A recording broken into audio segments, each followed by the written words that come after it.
नमस्कार, बहुत स्वागत है आपका सितारों की चाल में। मैं हूं आपके साथ अमित शर्मा। इस कार्यक्रम में हम आपको बताएंगे कैसा बीतेगा आपका आज का दिन और जानेंगे आज के विषय के बारे में। और मेरे साथ इस समय भोपाल से जुड़ चुके हैं ज्योतिषाचार्य पंडित अरविंद तिवारी जी। पंडित जी, आपका बहुत बहुत स्वागत है इस कार्यक्रम में। तो चलिए इस कार्यक्रम की शुरुआत करते हैं।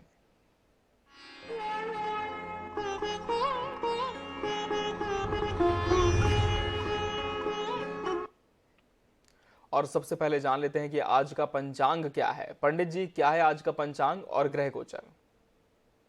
बिल्कुल आईएनएस 24/7 के सभी दर्शकों को आज नवरात्रि के का जो पर्व है आज जिसका समापन शाम को होगा, उस पर्व की बहुत बहुत शुभकामनाएं। और जो भी दर्शक विभिन्न प्लेटफॉर्म पे हम सबको देख पा रहे हैं उन सभी को भी बहुत बहुत नमस्कार। और आज का पंचांग कुछ इस प्रकार से बनता है। देखिए, आज 4 अक्टूबर 2022 का दिन है, दिन मंगलवार का है। अश्विन मास की शुक्ल पक्ष की आज नवमी तिथि है, यानी नवरात्रि है। आज रात्रि को माता रानी अपने धाम को जाएंगी और आज समापन होगा। वर्तमान में विक्रम संवत चल रहा है 2079, शक संवत 1944 है। आज का जो राहु काल रहेगा वो दोपहर में 3 बजे से 4:30 बजे के बीच में रहेगा। तो कोशिश करें इस दौरान कोई भी शुभ कार्य ना ही करें तो वो ज्यादा बेहतर होगा। आज का जो ग्रह गोचर है कुछ इस प्रकार से बनता है। सूर्य इस समय कन्या राशि में गोचररत है और चंद्रमा आज धनु राशि में है। और धीमे धीमे करके कल चूंकि दशहरा है तो वो श्रवण नक्षत्र की तरफ आगे बढ़ेंगे, यानी मकर राशि की तरफ। तो आपको बहुत आनंद देंगे। वहीं मंगल ग्रह इस समय वृषभ राशि में है। बुध ग्रह अपनी उच्चतम राशि यानी कन्या में गोचररत है और मार्गी हो चुका है और उदित भी हो गया है। तो जो लोग बुध के प्रभाव वाले जातक हैं उनके लिए बहुत श्रेष्ठ समय समय बना हुआ है। वहीं गुरु ग्रह इस समय मीन राशि में वक्री है। खासतौर से मीन और धनु राशि वाले जातकों के लिए बहुत थोड़ा सा कष्टकारी समय चल रहा है। वहीं हम बात करते हैं शुक्र की, तो कन्या राशि में हालांकि नीच का है लेकिन बहुत ही सुखदायी माना जाता है कन्या राशि में शुक्र को। तो बहुत श्रेष्ठ फलकारी है, बहुत अच्छा समय है। शनि अपनी स्वयं की राशि यानी मकर में गोचररत है लेकिन वक्री गति से है। चिंता ना करें, इस महीने के आखिर में मार्गी हो जाएगा तो मकर राशि से लेकर विभिन्न राशि वाले जातकों के लिए बहुत ही लाभकारी साबित होगा। वहीं राहु मीष राशि में वक्री है, मीष राशि वाले जातकों को तनाव दे रहे हैं वक्री गति से। और केतु तुला राशि में, वो भी वक्री गति से हैं। तो तुला राशि वाले जातक भी थोड़े से परेशान हैं। चिंता ना करें, हर राशि के जातकों का उपाय हमारे इस कार्यक्रम के माध्यम से हम आपको देते रहेंगे। तो ये था आज का ग्रह गोचर और पंचांग। बिल्कुल। और हम दर्शकों को बता दें कि हमारी फोन लाइंस खुल चुकी हैं। किसी भी समस्या का समाधान आप चाहते हैं, ज्योतिषीय परामर्श लेना चाहते हैं इस कार्यक्रम के दौरान, तो स्क्रीन पर लगातार हमारे नंबर्स फ्लैश होते रहेंगे जिन पर आप संपर्क कर सकते हैं और पंडित जी से अपना प्रश्न पूछ सकते हैं। कुछ दर्शक जुड़े भी हमारे साथ, उनसे भी हम बात करेंगे। आपसे निवेदन है कि फोन लाइन पर बने रहें। हम बढ़ते हैं आज के विषय की ओर। आज नवरात्रि का नवम दिन यानी सिद्धिदात्री का दिन है। पंडित जी, किस तरह से इस दिन की विशेषता को हम समझ सकते हैं और कौन कौन से विधान आज हमें संपन्न करने हैं? बिल्कुल, देखिए, सिद्धिदात्री, सिद्धि सिद्धि का मतलब होता है, इंग्लिश में सक्सेस कहते हैं उसको। यानी आपकी सफलता का दिन है आज। आपने 9 दिन में क्या-क्या किया वो सारी चीज़ें आज आपको प्राप्त होने वाली हैं, यानी माँ सिद्धिदात्री का दिन है। और माता सिद्धिदात्री का जैसा स्वरूप होता है, हमारे दर्शकों को मैं बताना चाहूँगा। माँ सिद्धिदात्री 4 भुजाओं वाली देवी हैं, कमल के आसन पर विराजमान है, बहुत ही सुंदर स्वरूप है। देखिए, कमल जो कि हमारे मस्तिष्क में हम बात करते हैं 9 चक्रों की, और मूलाधार से लेकर सहस्त्रार चक्र यानी हमारे मस्तक पर जब 1000 कमल वाले चक्र को जागृत किया जाता है तो वो सारे कमल खिल कर आते हैं। तो ऐसे कमल पर विराजमान है माँ सिद्धिदात्री।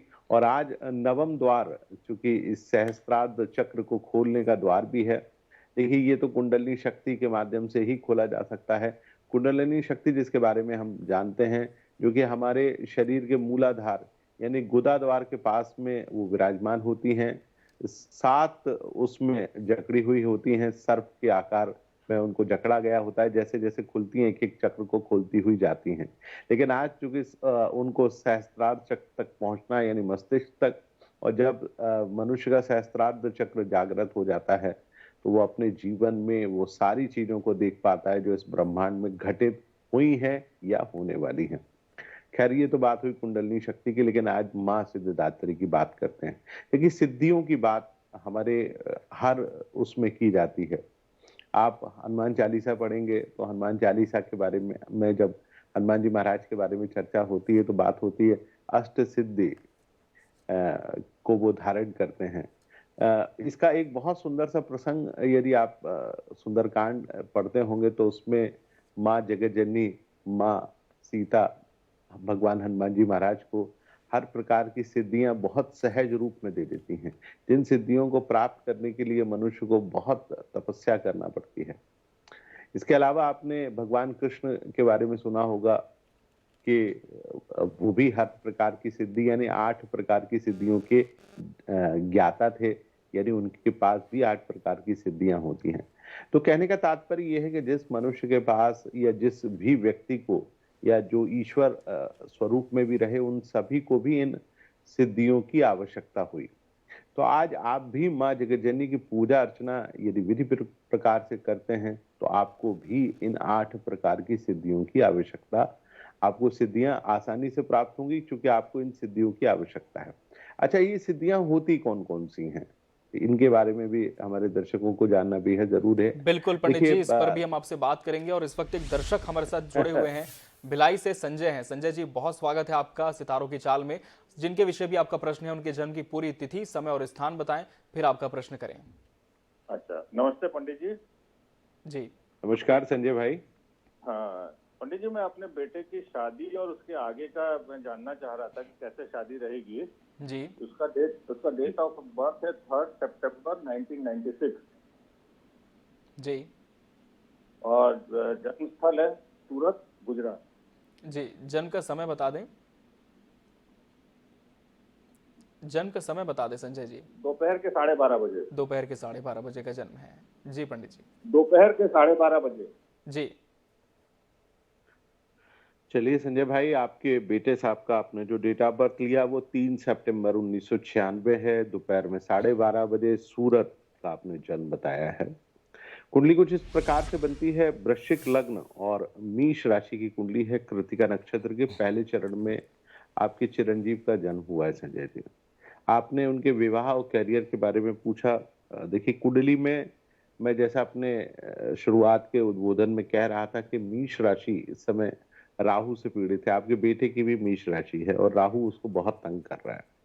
और वो तंग करेगा, कब तक तंग करेगा? देखिए राहु की महादशा भी आपके बेटे की कुंडली में चल रही है, जो कि 19 अप्रैल 2018 से प्रारंभ हुई है और इसका समापन होगा 18 अप्रैल 2036 को।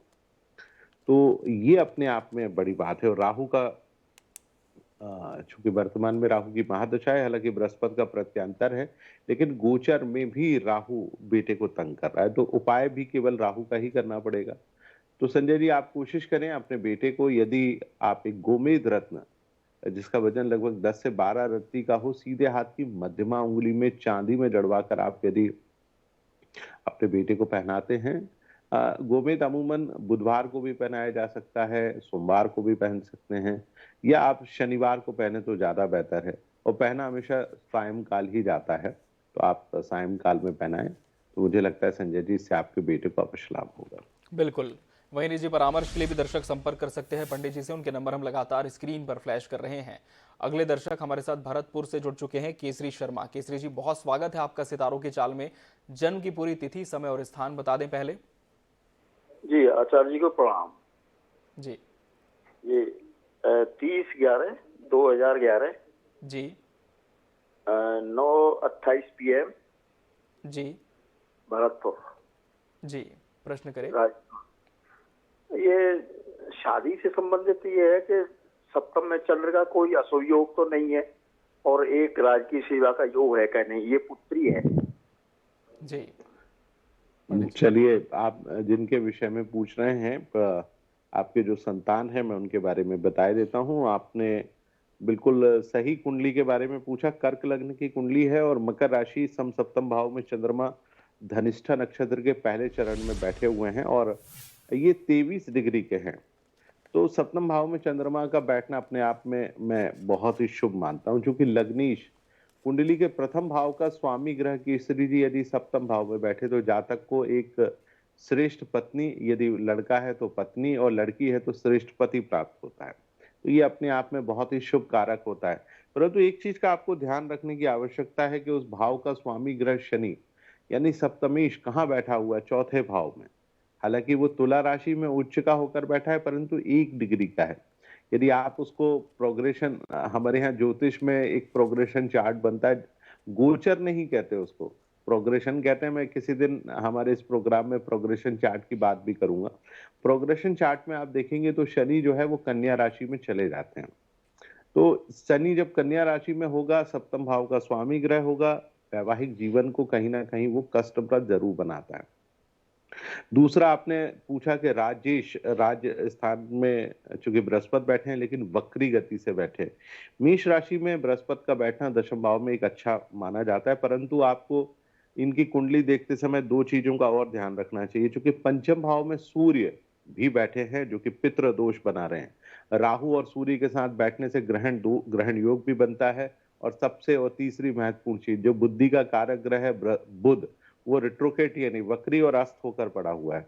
तो ये भी एक समस्या है। तो भविष्य में कभी आप चर्चा करेंगे तो इस बात को भी मैं आपको बताऊंगा कि कैसे इस चीज को ठीक किया जा सकता है। बिल्कुल। वहीं पंडित जी से निजी परामर्श के लिए भी दर्शक संपर्क कर सकते हैं। उनके नंबर हम लगातार स्क्रीन पर फ्लैश कर रहे हैं। किसी और समस्या का समाधान अब इस कार्यक्रम के दौरान चाहते हैं तो स्क्रीन पर दिए जा रहे नंबर्स पर आप फोन कर सकते हैं और हमसे जुड़कर पंडित जी से आप अपना प्रश्न पूछ सकते हैं। पंडित जी, हम फिर से लौटेंगे विषय की ओर। आप हमें माता सिद्धिदात्री के विषय में जानकारी दे रहे थे। जी बिल्कुल, मैं आपको बता रहा था कि 8 प्रकार की जो सिद्धियां हैं उनको प्राप्त करने के लिए आज का दिन बना हुआ है। सिद्धियां कुछ अलग अलग प्रकार की हैं। चूंकि अधिकांश सिद्धियों के नाम जो है वो संस्कृत में है, लेकिन हमारे दर्शकों ने कुछ नाम जरूर सुने होंगे।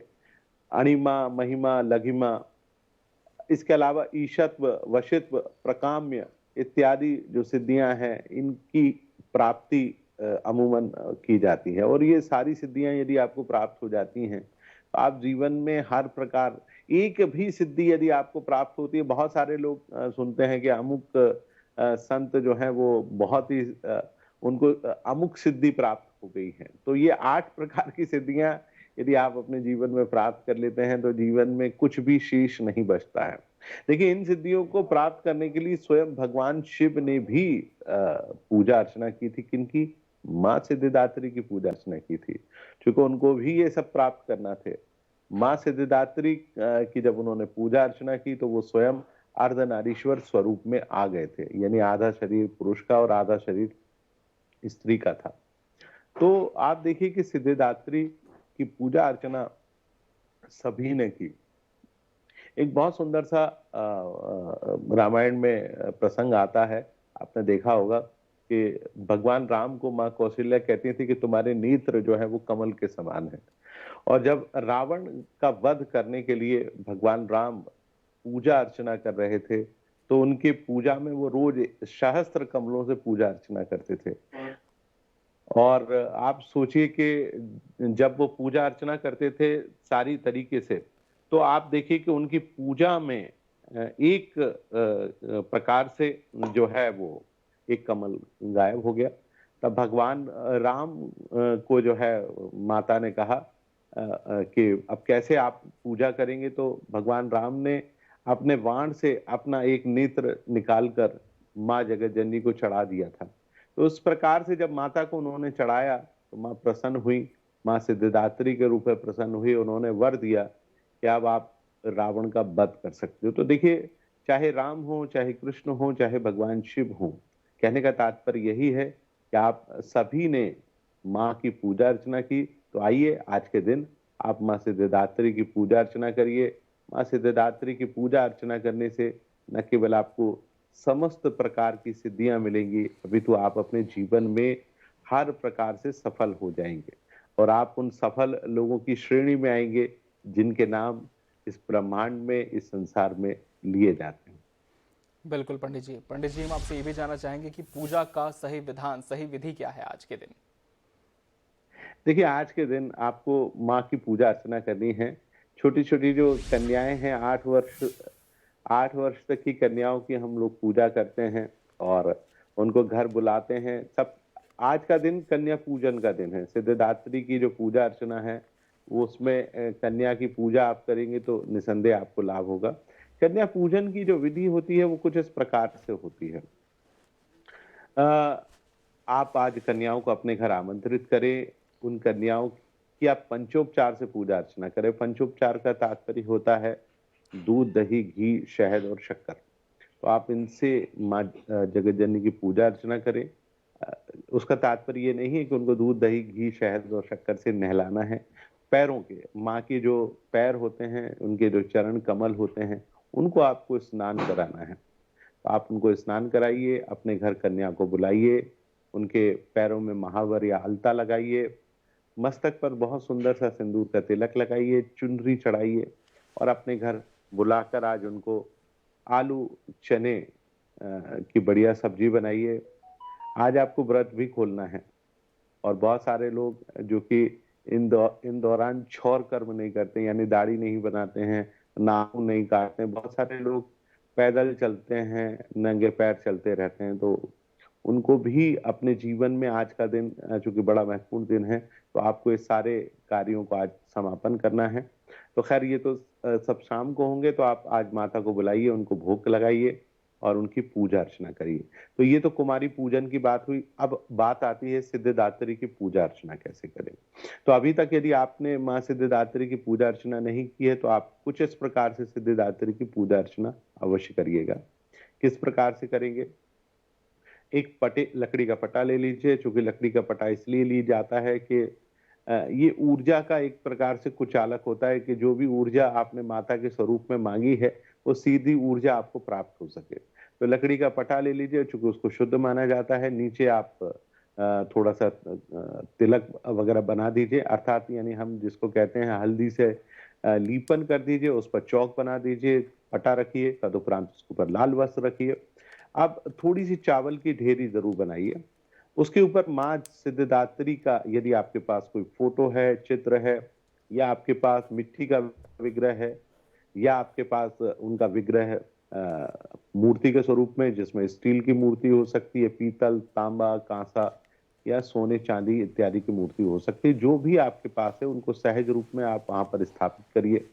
पंचोपचार, जिसकी मैं हमेशा बात करता हूँ, 5 प्रकार का उपचार वाली पूजा, यानी दूध से स्नान कराना है, दही से स्नान कराना है, गंगा जल से स्नान कराना है, घी से स्नान कराना है, उसके बाद शहद से स्नान कराना है और अंत में शक्कर। और फिर इसके बाद सारी चीजों को मिलाकर आप पंचामृत बना सकते हैं। पांचों चीजें जब मिलती हैं तो एक अमृत के समान उनका व्यवहार होता है। तो उससे आप स्नान ध्यान कराएं। फिर इसके बाद पुनः शुद्धोदक स्नान कराएं। तदुपरांत माता के मस्तक पर आप बहुत सुंदर सा सिंदूर का तिलक लगाइए। सिंदूर का तिलक लगाने के बाद माँ को लाल चूनर उड़ाइए। माँ विवाहित स्वरूप में है, तो आप उनको विवाह की जो सुहाग सामग्री है वो आप चढ़ा दीजिए। और सुहाग सामग्री चढ़ाने के बाद आप माता के मंत्र का जाप करिए। मंत्र क्या है? कुछ इस प्रकार से है। या देवी सर्वभूतेषु सिद्धिदात्री रूपेण संस्थिता, नमस्तस्यै नमस्तस्यै नमस्तस्यै नमो नमः। तो आप माँ सिद्धिदात्री के इस मंत्र को कहें और माँ आपसे प्रसन्न होंगी। एक और बहुत सुंदर सा मंत्र है, बहुत साधारण सा है, जिसको दुर्गा सप्तशती में भी दिया गया है। मंत्र इस प्रकार से है, ओम सिद्धिदात्री देवी नमः। आप इस मंत्र का जाप करिए, माँ सिद्धिदात्री आपसे बेहद प्रसन्न अवश्य होंगी। बिल्कुल पंडित जी। पंडित जी, इस वक्त एक दर्शक महाराष्ट्र से जुड़ चुकी हैं, शीतल। शीतल जी, बहुत स्वागत है आपका सितारों की चाल में। जन्म की पूरी तिथि, समय और स्थान बताएं, फिर आपका प्रश्न करें। जन्म की तिथि है 24 मार्च 2004। 24 मार्च 2004। इसे कंप्यूटर में यश मिलेगा क्या, और जॉब कब मिल सकती है, इसका भाग्य कब उगलेगा? जी शीतल जी, निवेदन है कि जन्म का समय और स्थान भी बता दें। समय है सुबह 9:02 पे, चंद्रपुर डिस्ट्रिक्ट। जी पंडित जी। गाँव में गाँव। नौकरी के विषय में चलिए आप, हाँ, नौकरी के विषय में है, कंप्यूटर की जानकारी है। तो कुंडली कुछ इस प्रकार से बनती है। देखिए, वृषभ लग्न की कुंडली है और मेष राशि है। आपने कहा कंप्यूटर में बहुत आगे वो काम कर रहे हैं। देखिए बात हो रही है मेष राशि की, तो मेष राशि इस समय शीतल जी राहु से बहुत पीड़ित है। राहु बहुत तंग कर रहा है मेष राशि को। राहु मेष राशि में चल भी रहा है। आपके चिरंजीव के ऊपर जो दशा चल रही है वो सूर्य की महादशा है। सूर्य अमूमन चौथे भाव का स्वामी है, माता को थोड़ा सा चिंतित बनाए रखता है और ये दशा चलेगी 11/9/2024 तक। तो अगले साल सितंबर तक का समय शीतल जी थोड़ा सा कमजोर है, लेकिन उसका मैं एक उपाय बता देता हूँ जिससे इनको अवश्य लाभ मिलेगा। आप इनको एक गोमेद रत्न पहना दीजिए जिसका वजन लगभग 12 रत्ती का हो। सीधे हाथ की मध्यमा यानी मिडिल फिंगर में चांदी में शनिवार को शाम 7 से 7:30 के बीच में शीतल जी आप इनको पहनाएंगी तो इससे इनको राहत जरूर मिलेगी और कामकाज में भी कुछ ना कुछ लाभ अवश्य प्राप्त होगा। बिल्कुल। वहीं पंडित जी से निजी परामर्श भी दर्शक ले सकते हैं, उनके नंबर हम लगातार स्क्रीन पर फ्लैश कर रहे हैं। पंडित जी, अब हम कार्यक्रम के अंतिम चरण में पहुंच चुके हैं। हम बढ़ जाएंगे दैनिक राशिफल की ओर और शुरुआत कर लेते हैं मेष राशि के जातकों के साथ। जी बिल्कुल। और अमित जी हम शुरुआत करते हैं। आज मेष राशि वाले जातकों का दिन काफी खास बना हुआ है। तो आज के दिन मेष राशि वाले जातक और भी अपने आप को बेहतर महसूस करेंगे। कामकाज की स्थिति काफी मजबूत और लाभकारी रहेगी। मन बेहद प्रसन्न बना रहेगा। यदि आप प्रेम संबंधों से जुड़े हुए हैं तो प्रेम संबंधों के लिए दिन आज बेहद खास बना हुआ है। तो कुल मिलाकर आज के दिन का बढ़िया तरीके से लाभ उठाइए। अगली राशि की हम चर्चा करते हैं जो कि वृषभ राशि है। वृषभ राशि वाले जातकों के सितारे बहुत बढ़िया है। देखिए आपका राशि स्वामी शुक्र पंचम भाव में बैठा हुआ है जो आपकी पूरी तरह से मदद कर रहा है। आपके कार्य क्षेत्र में जितनी भी बाधाएं उत्पन्न हो रही हैं वो सारी बाधाएं धीमे धीमे करके अब समाप्त होती जाएंगी। कुल मिलाकर दिन बेहद शानदार है। मन प्रसन्न बना रहेगा। आज जो भी काम करेंगे उसमें लाभ की प्राप्ति अवश्य होगी। अगली राशि की हम चर्चा करते हैं जो कि मिथुन राशि है। मिथुन राशि वाले जातकों का समय आज से और बढ़िया हो रहा है क्योंकि सप्तम भाव का चंद्रमा आज दिन भर आपको तनाव से मुक्ति दिलाता रहेगा। कामकाज आपके मन मुताबिक बना रहेगा। मन बेहद प्रसन्न रहेगा। प्रेम संबंध लाभकारी रहेंगे और संतान से जुड़ा हुआ सुख भी प्राप्त होगा। लेकिन सलाह यही है जितने भी आपके आवश्यक कार्य हैं कोशिश करें आज शाम तक आप अवश्य संपन्न कर लें। अगली राशि की चर्चा करते हैं जो कि कर्क राशि है। कर्क राशि वाले जातकों का समय आज थोड़ा सा कमजोर बना हुआ है। देखिए अभी ग्रह आपकी उतनी मदद नहीं कर पा रहे जितनी आपको मिलना चाहिए। सप्तम भाव में शनि जो कि वक्री गति से गोचर कर रहा है जो कि आपको वाद विवाद से दो चार करा सकता है। तो चिंता ना करें, समय कल से ठीक होगा, लेकिन आज के दिन को बहुत शांति और धैर्य के साथ अब अवश्य बिताइएगा। अगली राशि की हम चर्चा करते हैं जो कि सिंह राशि है। देखिए राशि स्वामी लगातार आपकी मदद कर रहा है। द्वितीय भाव में जो है इस समय सूर्य बुध और शुक्र तीनों बैठे हैं। कामकाज में मदद मिलेगी। संबंध अनुकूल रहेंगे। यदि आप यात्रा कर रहे हैं तो यात्रा आपकी सुखद और लाभकारी होगी। कुल मिलाकर आज का दिन आपके लिए बहुत बढ़िया है। इसका भरपूर तरीके से लाभ अवश्य उठाइए। अगली राशि की चर्चा करते हैं जो कि कन्या राशि है और कन्या राशि वाले जातकों का समय बढ़िया चल रहा है। देखिए इस समय सितारे लगातार आपकी मदद कर रहे हैं। आपकी राशि में सूर्य बुध और शुक्र तीनों एक साथ हैं जो आपके भाग्य में आ रहे अवरोधों को दूर करेंगे। मन बेहद प्रसन्न रहेगा। नया काम करने की इच्छा पैदा होगी। कुल मिलाकर आज का दिन बेहद शानदार है। इसका भरपूर तरीके से लाभ अवश्य उठाइएगा। अगली राशि की हम चर्चा करते हैं जो कि तुला राशि है। तो तुला राशि वाले जातकों का समय आज से बढ़िया हो रहा है क्योंकि पराक्रम भाव में चंद्रमा है। कल जो थोड़ा बहुत तनाव था वो आज बिल्कुल नहीं रहेगा। लेकिन सलाह यही है कि जरूरी काम अभी बिल्कुल ना करें, सोच समझ कर करें, सलाह लेकर करें क्योंकि आपकी राशि में केतु का भ्रमण चल रहा है जिसके चलते तनाव की स्थिति लगातार बनी रहेगी। अगली राशि यानी वृश्चिक राशि की हम चर्चा करते हैं। वृश्चिक राशि वाले जातकों का समय सामान्य है। वाहन थोड़ा सावधानी से चलाएं। द्वितीय भाव का चंद्रमा है, दोपहर तक रहेगा। शाम को स्वतः ही ठीक हो जाएगा। मन प्रसन्न रहेगा। किसी से अनावश्यक बहस न करें। कामकाज की स्थिति काफी अनुकूलता से भरी रहेगी। कुल मिलाकर समय काफी बेहतर नहीं है, थोड़ा ध्यान रखें। अगली राशि की हम चर्चा करते हैं जो कि धनु राशि है। धनु राशि वाले जातकों का समय आज लगातार बढ़िया है क्योंकि चंद्रमा लगातार आपकी राशि में गोचररत है जिसके चलते आपके सारे कामकाज बनते रहेंगे। सलाह यही है कि जितने भी कामकाज हैं उनको आप तेजी से करेंगे तो ज्यादा लाभ होगा। अगली राशि की हम चर्चा करते हैं जो कि मकर राशि है।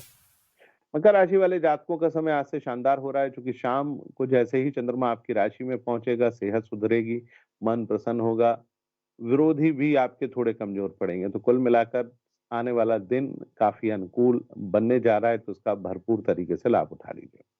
अगली राशि की हम चर्चा करते हैं, जो कि कुंभ राशि है। कुंभ राशि वाले जातकों का समय अ, सामान्य रूप से बेहतर है।